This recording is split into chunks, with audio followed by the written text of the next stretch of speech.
यदि हमें साधारण से असाधारण मतलब गुड से ग्रेट बनना है तो हमें ध्यान अपनाना ही होगा, क्योंकि यदि हम ध्यान नहीं करेंगे तो हम बहुत ही साधारण जीवन जिएंगे।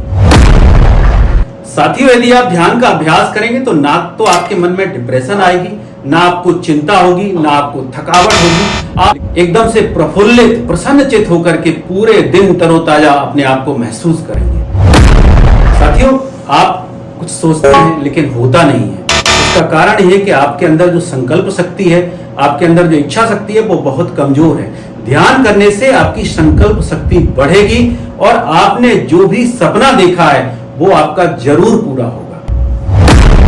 साथियों, जब आप ध्यान करेंगे तो आपका मन भटकेगा, आपको इधर उधर की चीजें याद आएंगी, आपको कई कई ऐसी चीजें याद आएंगी जो अब तक आपकी जिंदगी में नहीं थी।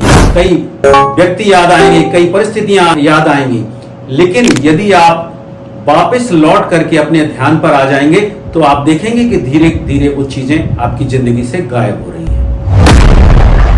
हम में से ज्यादातर लोग ये तो सोचते हैं कि हमें ध्यान करना चाहिए, लेकिन ये पता नहीं है कि ध्यान कैसे करना चाहिए, ध्यान करने की सही तकनीक क्या है। तो ये वीडियो मैंने आपके लिए ही बनाया है और इसमें ध्यान करने के 10 तरीके आपको समझाए। साथियों नमस्कार, मैं ब्रह्मेंद्र गुप्ता, मोटिवेशनल स्पीकर और शून्य से शिखर की ओर सेकंड हाफ पुस्तक का लेखक। साथियों, आज जिस चीज की हम चर्चा करने जा रहे हैं वो दुनिया की सबसे प्रभावशाली चीज है। मतलब आज हम ध्यान के बारे में बात करेंगे। साथियों, आपने मेरे पिछले 2 वीडियो में देखा होगा कि पहले वीडियो में मैंने आपको बताया था कि ध्यान का क्यों, क्या और कैसे, मतलब क्यों ध्यान करना चाहिए, कैसे ध्यान करना चाहिए और ध्यान में क्या क्या करना चाहिए। दूसरे वीडियो में मैंने बताया था कि ध्यान करने के जो स्वास्थ्य संबंधी लाभ हैं वो कौन कौन से हैं। आज मैं डिटेल में आपको ये बताऊंगा कि ध्यान करने के कौन कौन से तरीके हो सकते हैं। ग्रंथों में लिखा है कि ध्यान के 112 तरह के प्रकार हो सकते हैं, जिनमें सांसों पर ध्यान से शुरुआत करके त्राटक विधि, चक्रों पर ध्यान, कुंडलिनी ध्यान और उससे आगे बढ़ते हुए प्राणायाम के साथ ध्यान का जो संयोजन है, वो सब चीजें मैं आपके साथ आज शेयर करूंगा। तो मैं ये चाहूंगा कि आप अंत तक इस वीडियो में बने रहें। और एक और मैं आपसे रिक्वेस्ट करना चाहूंगा कि आप मेरा वीडियो देखते तो हैं लेकिन आप मेरे चैनल को सब्सक्राइब नहीं करते हैं। तो मेरा आपसे विनम्र आग्रह है कि आप चैनल को सब्सक्राइब कीजिए और यदि आपको वीडियो पसंद आता है तो उसको जरूर शेयर कीजिए। इसके साथ ही मैं एक चीज और बताना चाहूंगा कि आज से मेरी वेबसाइट भी लॉन्च हो गई है, anantpragya.com। तो आप उस पर भी जा सकते हैं जहां पर आप मेरे ब्लॉग्स को पढ़ सकते हैं। तो अब मैं समय को बर्बाद ना करते हुए शुरुआत करना चाहूंगा ध्यान की। साथियों, ध्यान के बारे में जो कुछ बेसिक बातें हैं वो मैं सबसे पहले आपको बताना चाहूंगा। जैसे कि कहा गया है कि स्थिर सुखम आसनम, मतलब जो सुखकारी आसन है उसको आपको बैठना है। मतलब आप सिद्धासन, सुखासन या पद्मासन में बैठिएगा। इसके अलावा जो आपका कमरा है वो एकदम से शांत रहना चाहिए, उसमें कोई डिस्ट्रैक्शन नहीं होना चाहिए। यदि आप मोबाइल फोन का यूज करते हैं तो दूसरे कमरे में रखें। यहाँ तक कि मैं आपसे आग्रह करूंगा कि जब आप ध्यान करने जाएं तो अपने घर परिवार के लोगों को भी मना कर दीजिए कि आप उस कमरे में ना आए, क्योंकि ध्यान का मतलब है एक तरह से आंतरिक स्नान करना और स्वयं के साथ बैठना। तो जब आप स्वयं के साथ बैठ रहे हैं तो आप दुनिया से अपने आप को अलग कर लीजिएगा, बढ़िया सुगंधित वातावरण हो।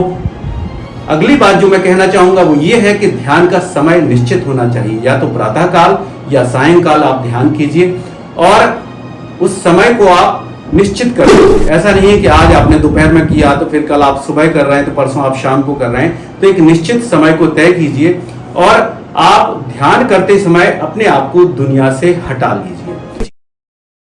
ध्यान करने का जो सबसे पहला तरीका है वो है सांसों पर ध्यान। साथियों, हम सब जानते हैं कि सांसें निश्चित हैं और हमारे अंदर जो भाव आते हैं उनसे सांसों की गति तय होती है। यदि हम विचलित हों, यदि हम चिंतित हों तो जो हमारी सांस है वो उथली हो जाती है और तेज तेज चलने लगती है। और जब हमारा मन शांत होता है तो हमारी सांस गहरी होती है। जब हम सांसों पर ध्यान की बात करते हैं तो हमें सांसों को देखना है। निर्विकार भाव से, निर्लिप्त भाव से सांसें जा रही हैं, सांसें आ रही हैं। सांसों की गहराई पर ध्यान देना है। जब सांस लेंगे तो पेट फूलेगा और जब आप सांस छोड़ेंगे तो पेट सिकुड़ता हुआ चला जाएगा। इस दौरान मैं आपसे कहना चाहूंगा कि आपको प्रसन्नचित्त रहना है, शरीर को ढीला छोड़ना है, मन में कोई भी तनाव नहीं आना चाहिए, क्योंकि आप स्वयं के साथ बैठे हैं। भले ही आप 15 मिनट के लिए बैठे, लेकिन उस समय आप अपने आप को दुनिया से अलग कर लें। तो सांसों पर जब आप ध्यान देंगे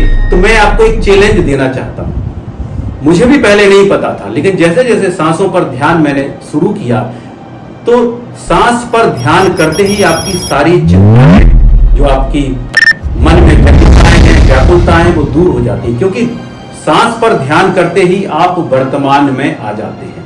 ना आपको भविष्य याद आता है और ना आपको भूतकाल याद आता है। तो सांसों पर जैसे जैसे आप ध्यान करते जाते हैं, बस विश्वास करना है आपको कि सांसों पर ध्यान करने से आपको अनंत लाभ। यहां पर मैं लाभों की बात ज्यादा नहीं करूंगा, क्योंकि लाभों की बात हम पहले कर चुके हैं। तो शुरुआत हम करेंगे सांसों पर ध्यान से। अब मैं आऊंगा दूसरी। अब ध्यान करने का जो दूसरा प्रकार है वो मंत्र जाप विधि है। मतलब सांसों पर आप ध्यान कर रहे थे, अब अगले स्टेज में चले गए। आपको कोई ना कोई मंत्र का उच्चारण करना है। मान लीजिए कि आप ओम कर रहे हैं या आप गायत्री मंत्र कर रहे हैं। जैसे मैं स्वयं सोहम का जाप करता हूं, तो आपको कोई एक मंत्र चुनना है और उस मंत्र की ही एक माला बना लेना है। जब सांस को अंदर लेना है मंत्र जाप करना है, जब सांस को बाहर छोड़ना है तो मंत्र जाप करना है। और इस तरह से नियमितता से आप सजग होकर के, अवेयर होकर के, जागरूक होकर के जब आप मंत्र जाप करते हैं तो आपको अद्भुत लाभ मिलना शुरू हो जाएंगे। साथियों, यहां पर यह मैं कहूंगा कि आपको सांसों की ही अपनी माला बना लेनी है। यदि आप चाहें तो जप माला का भी उपयोग कर सकते हैं, उसमें भी कोई बुराई नहीं है। अब मैं आपको ले चलूंगा साक्षी भाव की दुनिया में। साथियों, ये ध्यान का दूसरा प्रकार है। जब हम ध्यान कर रहे हों तो हमें अपने सांसों पर ध्यान तो करना ही है, लेकिन जो हमारा भाव है वो साक्षी भाव होगा।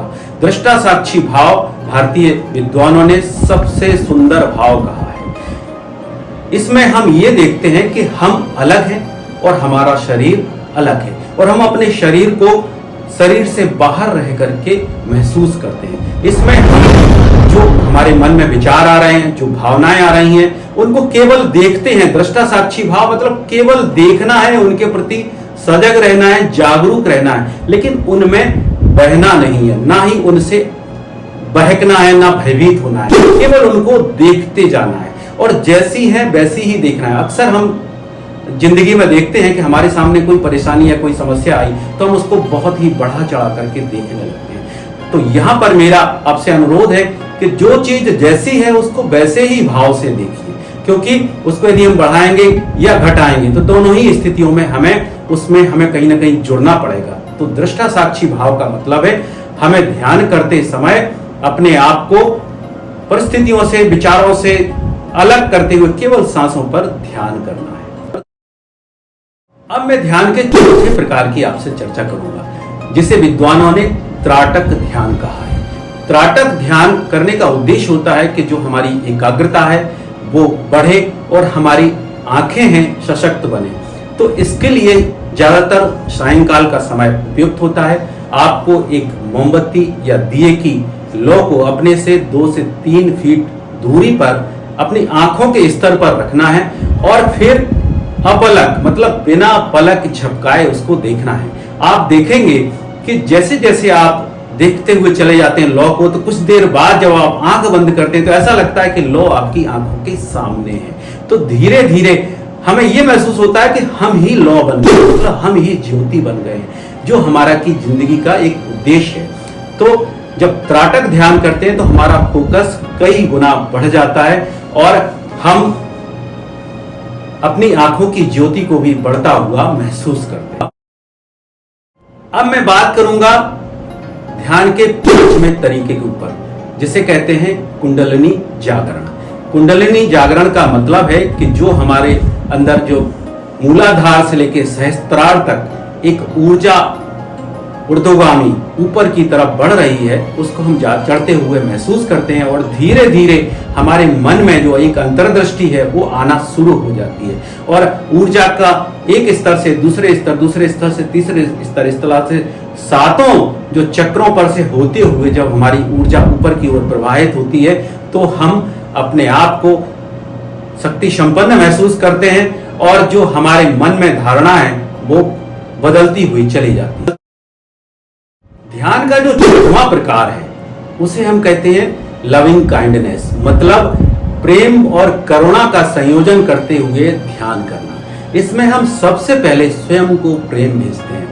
मैं स्वस्थ हूँ, मैं अच्छा हूँ, मेरे पास जो कुछ भी है वो बहुत ही अच्छा है, ईश्वर के प्रति कृतज्ञता का भाव रखते हैं। फिर इसके बाद जो हमारे परिजन हैं उनको प्रेम और करुणा भेजते हैं। उसके बाद हमारे आसपास का जो वातावरण है, हमारे आसपास जो कुछ भी है उस सबको करुणा भेजते हैं। यहाँ तक कि हम अपने दुश्मन को भी प्रेम और करुणा भेजते हैं और उसके बाद सारे प्राणी संसार को हम करुणा और प्रेम भेजना शुरू कर देते हैं। इसका फायदा ये होता है कि जैसे जैसे हम करुणा और प्रेम का अपने अंदर अनुभव करते हैं, जैसे जैसे हम प्रसन्नता और आनंद का अनुभव करते हैं, वैसे वैसे हमारे जीवन में जो नकारात्मकता है वो दूर होती चली जाती है और सकारात्मक परिस्थितियां बनना शुरू हो जाती हैं। तो लविंग और काइंडनेस वाला जो मेडिटेशन है ये बहुत ही शानदार मेडिटेशन है और जब आप इसको करेंगे तो आप बहुत ही हल्का महसूस करेंगे, प्रेममय महसूस करेंगे और करुणामय महसूस करेंगे और आपको लगेगा कि जो ईश्वर ने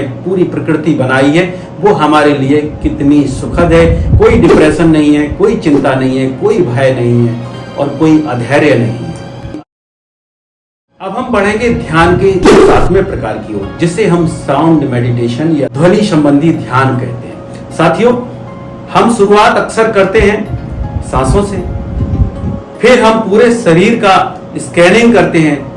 उसके बाद जो तीसरा स्तर होता है उसमें हम ध्वनि पर ध्यान केंद्रित करते हैं। आप चाहें तो ओम की ध्वनि लगा सकते हैं अपने लैपटॉप में या मोबाइल में, या फिर आप आंख बंद करके जो प्रकृति की तमाम सारी ध्वनियां हैं। साथियों, कई सारी ध्वनियां ऐसी हैं जिन्हें हम सुन नहीं पाते क्योंकि हम अपने आप से नहीं जुड़ पाते। हमारे अंदर की जो आवाज है उसे भी हम सुन नहीं पाते।